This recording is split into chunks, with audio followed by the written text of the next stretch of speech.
Thanks, Spence. Before I jump in and introduce John, I would be remiss if I didn't say thank you. This smile today is about hearing KCAD included in every one of these initiatives and groups. I firmly believe we are better together. So thanks for inviting us to the party. We're ready to roll up our sleeves and work with you.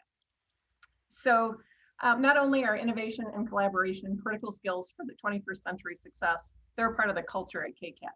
And it's my pleasure to introduce Professor John Moroney, the Program Chair of Industrial Design, the driving force of the new product design program launching in the fall of 2021, and the coordinator of growth opportunities at KCAD. John is going to share with us some of the exciting work that he's leading in the recently formed KCAD Innovation Hub. And like many of you have heard me say before, the best support I can give to John is to get out of his way and let him do his thing. So I'm going to do just that. John, it's all yours.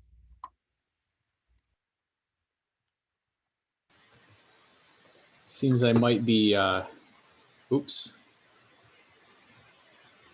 Can everybody hear me okay? Sorry. Yes, we can hear you. Thank you. It seems I'm developing a reputation with Tara. Thank you, Tara.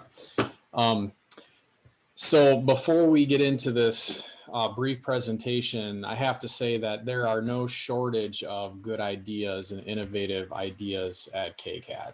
Our challenge here was not to inspire people to think more creatively. Our challenge was to figure out how to help them, how to support them and implement a lot of the ideas that people had been, dancing around for quite a while. So the Innovation Hub actually started as a collection of what we thought were some of the most innovative and impactful educational experiences that were happening at Kendall.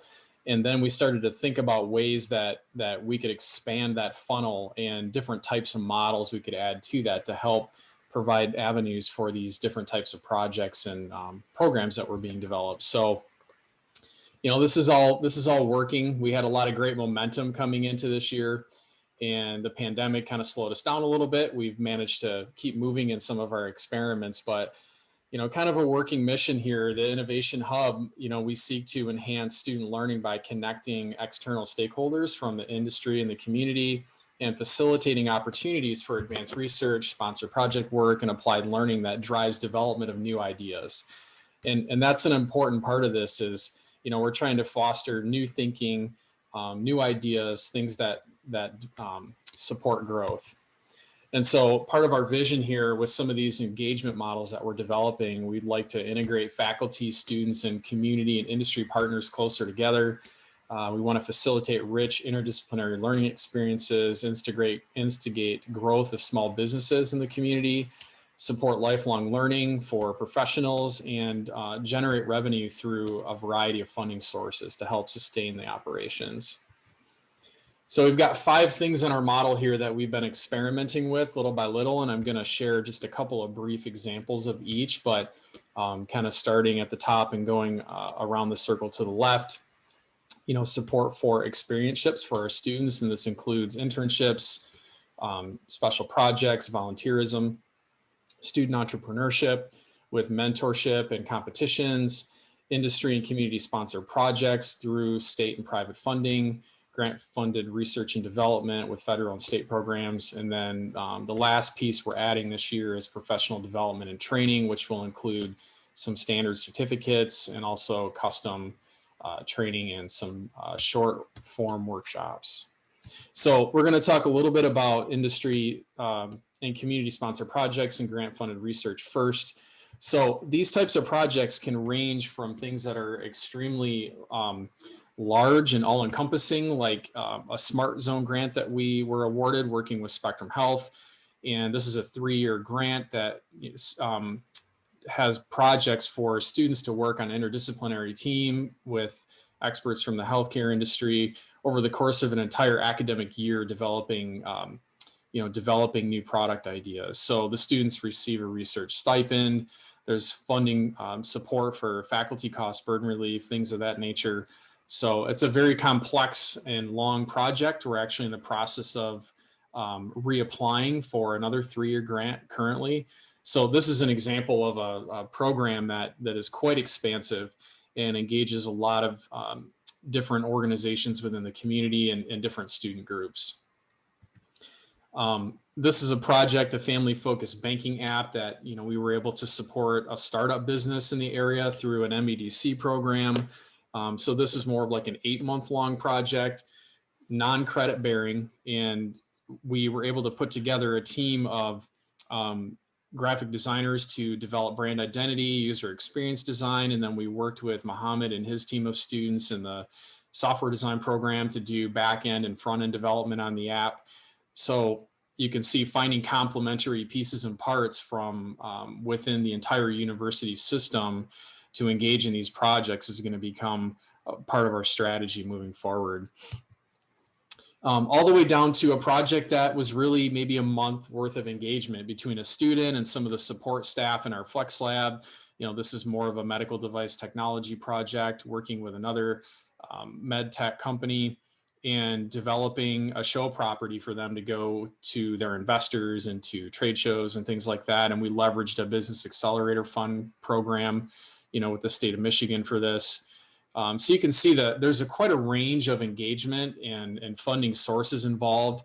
And we're moving into a space now helping, you know, this Floracraft is a small family-owned business in Ludington, Michigan, and they have a goal to grow their business and think about how to address unmet needs in their product line.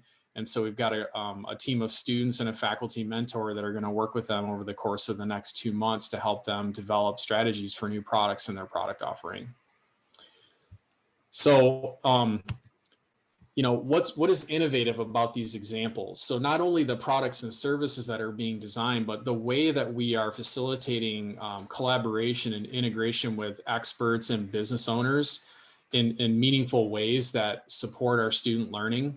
We've got a professional level of engagement for faculty and students working together the same way they would if they were in a professional practice somewhere.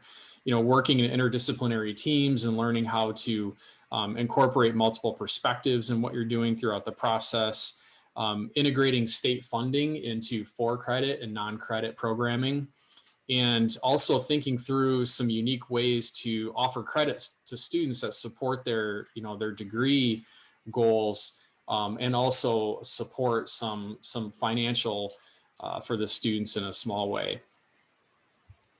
So not only innovating the products and services, but thinking differently about the way we deliver the education to the students and engage them. So kind of going backwards here, actually, an example of experiential support.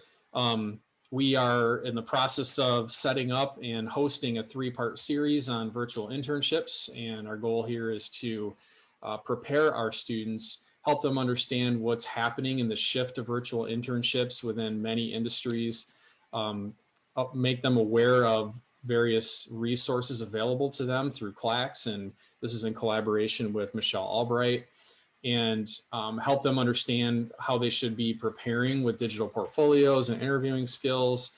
And then we've got a number of speaking panels with alumni that are going to talk about their experiences working in remote work environments and workflows, and how students should be thinking about preparing not only to be successful in getting those jobs, but then finding success doing the work and traction in their early careers.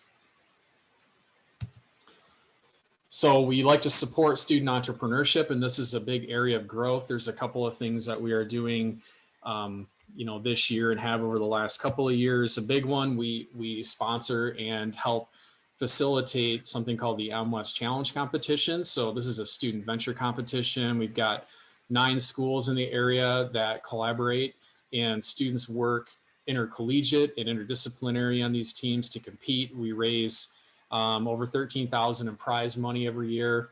You know, the competition involves an executive summary review, and the students receive feedback on their business ideas from a group of around 50 community members that donate their time to review and provide feedback through rubrics and an online interface. Then there's a pitch competition, and you know, last year we pivoted to a virtual competition within a matter of a month, and this year we're going to stick with that format. This is our 6th year actually running this competition, and it's been a really great experience for some of our students. some of the teams that come out of this also go on to compete in national competitions like the Texas Christian University Ventures and Values competition. And so fostering that collaborative spirit between students and encouraging them and supporting them as they pursue some of their own ideas for new ventures, products, and services is something that we will be including. And we do interesting events like this where we take students to a hackathon. If you don't know what that is, it's basically a weekend of just solve problems, design, make, think about how to pitch your ideas.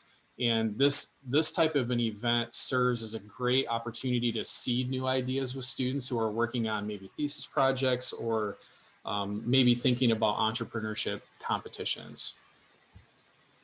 And the goal for this is to facilitate these opportunities for students from all programs and areas of Kendall as a college. So the last thing we are working on is our professional development and training.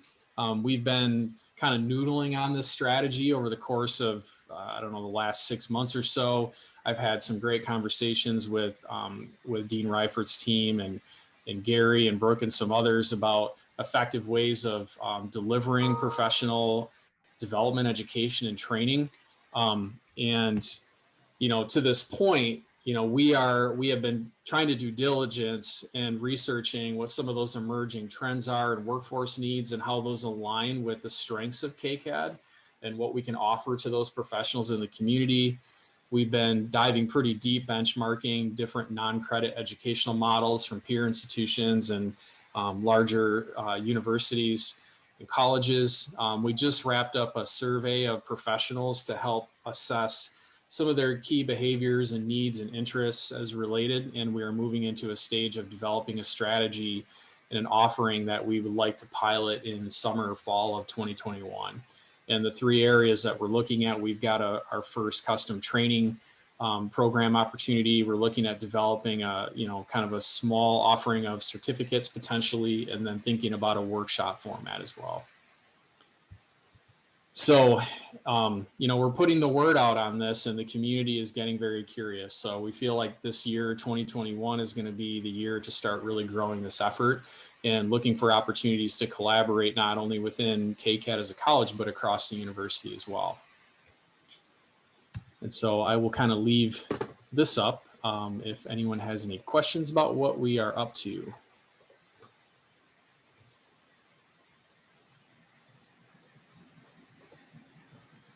Silence is good. Well, very exciting stuff. My compliments to all of these efforts, not only with John, Tara, KCAD, but certainly Brooke, EIO, Steve, and Ferris. It's again, innovation is part of our lifeblood, and it's exciting to see what all is happening there. Hey, Spence? Yes. I wanted to say, I was going to ask John this. I put it in the chat, but he was involved in deep deliberation, so he no doubt didn't see it in the chat. I went to the College of Worcester, the one in Ohio, a while back, and they had a program where all of their incoming students have to produce something. And so I was very curious about that because some of those things they produce are tangible, sellable things. And sort of, you know, ask the question, what happened? Who owns this? Who gets the profits from this? And basically they work out an agreement. John, you may know this. They work out an agreement with the students, and it's sort of a profit sharing, exchange. And when I came back to Ferris, one of the things I thought is that there might be opportunities for us to sell something that we haven't yet created. And so when you look at things like apps and games and and I know they do this a lot down, you know, a lot of potential for this at Kendall. I mean, even me saying this, Tara has a big smile on her face. So anyway, I'll just leave it out there. That was my first thought, was innovation where the student and the institution both benefit financially. Yeah, that's a great thought. And I'll tell you, David, I've thought about that a lot. I know some of the institutions we work with have those models. Mm-hmm. I think it would be easy to develop that strategy and probably a little harder to support it over time.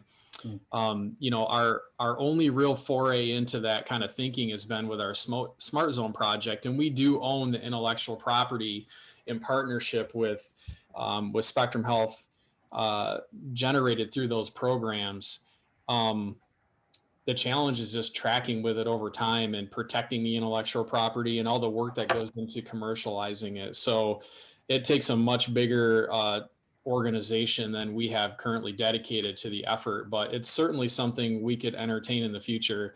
You know, at this point, we've been highly focused on the student learning experience and trying to get them unique experiences that differentiates them from other graduates and meaningful work that prepares them to go on to, you know, successful careers. So as long as we're breaking even, you know, we're okay at this point, but I think there's a lot of opportunity to think about revenue through some of these programs in the future for sure. Thank you. I should probably also thank Tom Dowling and some others for all the help with learning how to do the right paperwork and budgeting and things over the last couple of years, because that was a big area of need and within Kendall, and it's been a big support for the team, and it's enabled us to do and think a lot of different things than we have in the past. So if he's on here, thanks, Tom. Sure thing, John. Glad to be involved. And just to kind of highlight the aspects of intellectual property, and that is really a big piece of where universities are starting to take a look at how can IP be capitalized on in terms of faculty, both on the creative side and the discovery and invention side. So we'll talk a little bit about that, kind of a plug for Hatched coming up here. Denise Graves will join us from MEDC to talk about some of the resources that MEDC brings to academic institutions to help us, and we've had a chance to benefit from that with some of our inventions as well. So look forward to sharing more as well. That was a great plug for Hatched there, Tom. Well done. I wanted to give a couple shout outs in the chat area. Byron had a great couple editions, Byron Brooks, about the dual enrollment and some of the benefits to the students. For example, they would graduate in high school with a certificate and obviously getting some credits. And then a shout out to Mickey Albright for her help with the efforts on KCAD's virtual internship survey. So wanted to point those things out. And I feel like I also will, in my comments, I'm channeling the president, I'm channeling Provost Bobby Fleshman and David Pilgrim to say that we are putting great effort in not only developing a good strategic plan, but following it.